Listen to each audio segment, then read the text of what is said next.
தாழ்ச்சியின் உச்சமாய் ஆண்டவர் இருக்கிறார். இன்றைக்கு பாதம் கழுவுற சடங்குல இன்றைக்கு பங்கேற்க இருக்கிறோம். இன்றைக்கு ஆலயத்தில் ஆண்டவர் அபிஷேகத்தை பெற இருக்கிறோம். தாழ்ச்சியினுடைய உச்சமாய் ஆண்டவர் இருக்கிறார். கருணையினுடைய அடையாளமாய் ஆண்டவர் இருக்கிறார். இரக்கத்தினுடைய மறு அடையாளமாக கடவுள் இருக்கிறார். சீடர்கள் மத்தியில ஒரு குழப்பம், யார் பெரியவன் என்ற குழப்பம். ஒரு கண்ணத்தில் இருந்தா மறு கண்ணத்தை காட்டுன்னு சொல்லிட்டார். நீ பிறரை தீர்ப்பிடாத, பிறரை மன்னி அப்படின்னு சொல்லிட்டார். தன்னைத்தானே உயர்த்த பெறுவான், தாழ்த்த பெறுவான், தன்னைத்தானே தாழ்த்தி கொள்பவான், உயர்த்த பெறுவான், இதெல்லாம் கடவுள் சொல்லிட்டார். ஆனா இவர்கள் மத்தியில யார் உயர்ந்தவன், யார் பெரியவன் என்ற பாகுபாடு இருந்து கொண்டே இருக்கு. ஆண்டவர் கூட தான் இருந்தாங்க, ஆண்டவர் பார்த்துட்டு தான் இருந்தாங்க. ஆனா அவர்கள் விளங்கி கொள்ளல, இது எதை சொல்ல வர்றாருன்னு விளங்கி கொள்ளல. பார்த்த கடவுள் உணவுல ஆண்டவர் தன் நிலையிலிருந்து இறங்கி வந்து பாதங்களை கழுவுகிறார். அப்ப சொல்றாரு, இதையே நீ செய்யணும்னு சொல்றார். யார் பாதம் கழுவார்கள் என்றால் அடிமை கோலத்தை எடுக்கிறார். அதான் நீங்க இறை வார்த்தையை வாசிக்க ரொம்ப அழகா இருக்கும். இயேசு எழுந்து தன்னுடைய மேலாடையை கழட்டி வைத்து இறங்கி வருகிறார். கடவுள் நிலையிலிருந்து இறங்கி வருகிறார். மேலாடை என்பது அந்த ஆண்டவருடைய கிரீடத்தை குறிக்கிறது. இறைவன் என்ற உச்சத்திலிருந்து இறங்கி வருகிறார். துண்டை கட்டிக்கொள்கிறார், இடையில துண்டு கட்டுகிறார். யார் துண்டு கட்டுவார்கள் என்றால் இயேசு வாழ்ந்த காலத்தில் சீடருக்கு சொல்ற பாடம் இது. இன்னைக்கு நீ நானும் ஆண்டவருடைய சீடர்கள் தான். நமக்கு அந்த பாடத்தை சொல்றார். நம்ம மன்னிக்கணும், நம்ம தாழ்ச்சியா இருக்கணும், நம்ம விட்டு கொடுக்கணும். கிறிஸ்தவர்கள் இன்றைக்கு அதை மறந்து போய் இருக்கிறோம். கிறிஸ்தவர்களுடைய வாழ்க்கையில இது இல்லாமல் இருக்கிறது. எனவே இடைக்கில துண்டை கட்டி கொண்டு பாதத்தை கழுவ வருகிறார். அன்றைக்கு யூத கலாச்சாரத்துல இருந்த பாரம்பரியம் என்னவென்றால் அடிமைகள் பாதங்களை கழுவுவார்கள். ஏனென்றால் அன்றைக்கு யூதர்கள் வழிபோக்கிற்காக பயன்படுத்தியது கழுதையும் குதிரையும் பயன்படுத்தினார்கள். இந்த கழுதையிலிருந்தும் குதிரையிலிருந்தும் சாணங்கள் வரும். குறிப்பாய் பாஸ்கா விழா நடைபெற்ற தருணம், இந்த பாதங்கழுவு சடங்கு பாஸ்கா விழா நடைபெற்ற தருணம். எங்கெல்லாம் யூதர்கள் இருக்கிறார்களோ அங்கெல்லாம் பாஸ்கா விழாக்காக வருவார்கள். எப்படி வருவார்கள் என்றால் கழுதையிலும் குதிரையிலும் வருவார்கள். அப்பொழுது தெருக்களில் அதிகமாக சாணங்கள் இருக்கும். எனவே அதிலே கால் வைக்கிற பொழுது அது நாற்றம் எடுக்கும். எனவே அது இயல்புதான். வீட்டிலே அடிமைகளை வைத்திருப்பார்கள். அடிமைகள் பாதங்களை கழுவி விடுவாங்க. சீடருக்கு மத்தியில சண்டை. என்ன சண்டை? யார் பெரியவன், யார் உயர்ந்தவன் என்று சண்டை. இன்னைக்கு அந்த சண்டை இருக்கு. இன்னைக்கு நம்மளுக்குள்ளே சண்டை இருக்கு. அந்த சண்டையில தான் இன்றைக்கு நம்ம வாழ்ந்து கொண்டு இருக்கோம். நம்ம நிம்மதியை பெரும்பாலும் இழக்கிறோம். எதனாலன்னா மற்றவரோடு நம்ம கம்பேர் பண்ணிட்டு, மற்றவரோடு நம்ம ஒப்பிட்டுக்கிட்டு, மற்றவரோடு நம்ம கம்பேர் பண்ணிக்கிட்டு இன்றைக்கு நம்ம நிம்மதியை இழந்து கொண்டு இருக்கிறோம். ஆண்டவர் அதை பார்த்த உடனே இறங்கி வந்து அடிமை கோலத்தை எடுத்து பாதத்தை கழுவுகிறார். சீடர்களுடைய மேற்கின்ற அந்த ஆணவம் அந்த கணத்துல உடைந்து போகிறது. பிரியமான உறவுகளை அன்றைக்கு நாற்றம் அடிக்கிற அந்த பாதங்களை ஆண்டவர் இன்றைக்கு கழுவினார்.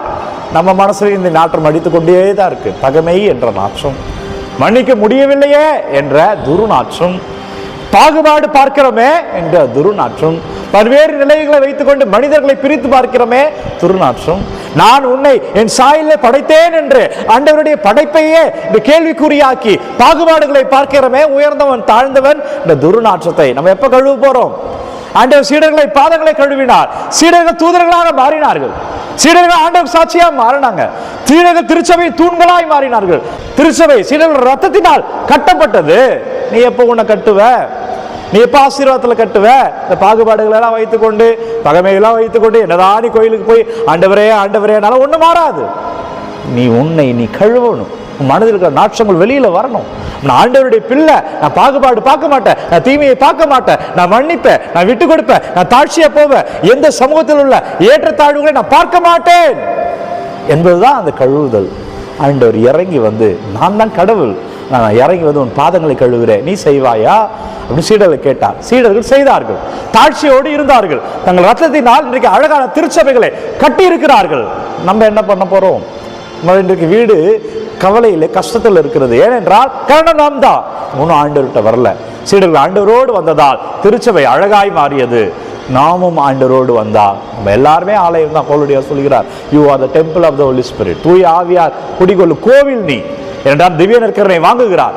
நம்ம அந்த ஆண்டவர்கிட்ட தொடப்படணும். எனவே அன்பர்களே, அன்பின் உச்சமாய் கடவுள் இருந்தார். இரண்டாவது, இன்றைக்கு குருத்துவத்தினுடைய நாள். நீ பிறப்பிலிருந்து ஒவ்வொரு கத்தோலிக்க கிறிஸ்தவனும் பிறப்பிலிருந்து இறப்பு வரை குருத்துவம் இருக்கும். உங்கள் வீட்டில் ஒரு நல்லதுன்னா அங்கே குரு வருவார். உங்கள் வீட்டில் ஒரு தீமைனாலும் அங்கே குரு வருவார். உங்கள் வீட்டில் குழந்தைக்கு ஞானஸ்தானம் கொடுக்குறோன்னா குரு தான் வருவார். உங்கள் வீட்டில் மரணம்னாலும் குரு தான் வருவார்.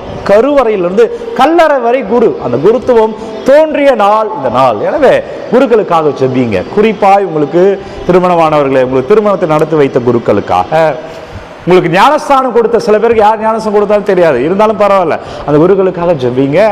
குருக்களுக்கு எதிராக பேசி இருந்தால், குருக்களுக்கு எதிராக பேசுறது இன்னைக்கு ரொம்ப சுலபமாயிடுச்சு. குருக்கள்லாம் நல்லவங்க நான் சொல்ல வரல, தவறுகள் எல்லா இடத்துலையும் இருக்கு. ஆனால் குருக்களை பேசுவது என்பது இன்னைக்கு அவ்வளோ எளிதாக மாறி போயிடுச்சு. ஏன்னா குருக்களுக்கு யாரும் கிடையாது. நீ அந்த ஊரில் சொந்தக்காரனோட இருப்ப, ஆனால் குரு ஒரு தனிமையாக இருப்பார். குருக்கு பிரச்சனைனா யாரும் வரமாட்டான். குரு நல்லா இருக்கும்போது வருவான், பிரச்சனைனா தனிமையில விட்டுருவான். எனவே ஒரு குருவை திட்டுவது, ஒரு குருவுக்கு எதிராக பேசுவது எளிது.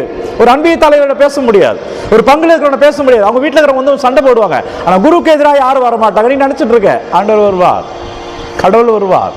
அதான் பிரியமான இறை உறவுகளை, ஒரு முறை புனித பிரான்சிஸ் அசிசி சொல்லுகிறார், நான் வானதூதரையும் குருவையும் பார்க்கும்போது நான் குருவையே முதலில் வணங்குவேன். ஏனென்றால் நான் வானதூதர் ஆண்டவருக்கு பணிவிடை செய்கிறார். ஆனால் ஒரு குருவானவரோ கடவுளை, இயேசுவை பிரசன்னமாயிருக்கிறார். அவர் ஆண்டவரை கொண்டு வருகிறார். எனவே நான் தூதரையும் குருவையும் பார்த்தால் குருவை வணங்குவேன். நீ என்ன பண்ற, உன் பங்கு சமையல் என்ன பண்ற, சின்ன சின்ன பிரச்சனைகள் தான் வந்துருச்சுன்னா அதை பத்தி பேசிக்கிட்டே இருக்கிற, அது உண்மையா பொய்யானு தெரியாது, பேசிக்கொண்டே இருக்கிற. பேசுவதை நிறுத்து. இன்னைக்கு குருத்துவத்தோடைய நாள். குருக்கள் தான் நல்லவங்கன்னு சொல்லல, ஆனால் அந்த குருக்களுக்காக செவி. அந்த குருக்களுக்காக ஒப்புக்கொடு செவி. அந்த குருக்கள் பக்கமாக நிறுத்து. ஏன்னா அந்த குரு அனுப்பியது கடவுள். உன் ஊர்ல, உன்னுடைய பங்குல, இருக்கிற இடத்துல ஒரு குருவான இருக்கிறார் என்றால் அவர் விரும்பி வரல, ஆண்டவரால் அனுப்பப்பட்டார். ஆண்டவரால் அனுப்பப்பட்டார். எனவே அந்த குருவுக்கு பக்கபலமாக இருக்க வேண்டியது ஒவ்வொரு கத்தோலிக்க கிறிஸ்தவனுடைய கடமை. ஏனென்றால் நீயும் அந்த மீட்பு திட்டத்தில், நீயும் இந்த இறையாட்சி பணியில பங்கேற்கிறாய். எனவே குருத்துவத்தை மேன்மையை உணர்கிற நாள். குருத்துவம் இல்லை என்றால் வழிபாடு என்று கிடையாது. குருத்துவம் இல்லை என்றால் திருப்பலி கிடையாது. எனவே இறைவனை கொண்டு வருகிற இடம் திருப்பலி என்றால் அந்த திருப்பலிக்கு காரணமாய் ஆண்டவர் குருக்களை வைத்திருக்கிறார். குருக்களுக்கு அந்த ஆசீர்வாதத்தை கொடுத்திருக்கிறார். எனவே குருவுக்கு எதிராய் போவதை நிறுத்திக் கொள்வோம். குருக்களுக்காக ஜெபிப்போம். உங்களுக்கு எந்தெந்த ஃபாதர்லாம் தெரியுமோ அந்த ஃபாதர்களுக்கெல்லாம் வாழ்த்துக்கள் சொல்லுங்க. ஃபாதர் ஹாப்பி ஃபீஸ்ட் என்று ஃபாதர்களுக்கு வாழ்த்துக்கள் சொல்லுகிற நாள் இந்த நாள். எனவே குருக்களுக்காக ஜெபிங்க. ஆண்டவர் உங்களை நிறைவாய் ஆசீர்வதிப்பார். அப்பா நன்றி, வல்லவர் நன்றி.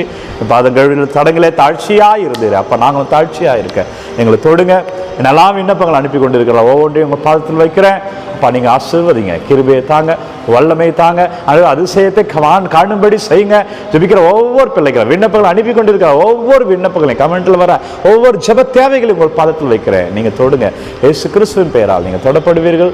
வல்லமையான இறைவனை உங்களை ஆசீர்வதிப்பார். இந்த நாள் இனிய நாளாக இருக்கும். எனவே வல்லமையான இறையேசுவில் பிரியமுள்ள அன்பு இறை உறவுகளை ஒவ்வொரு நாளும் விடியற் காலை 3 மணிக்கு இந்த ஆராதனை வழங்கி கொண்டிருக்கிறேன்.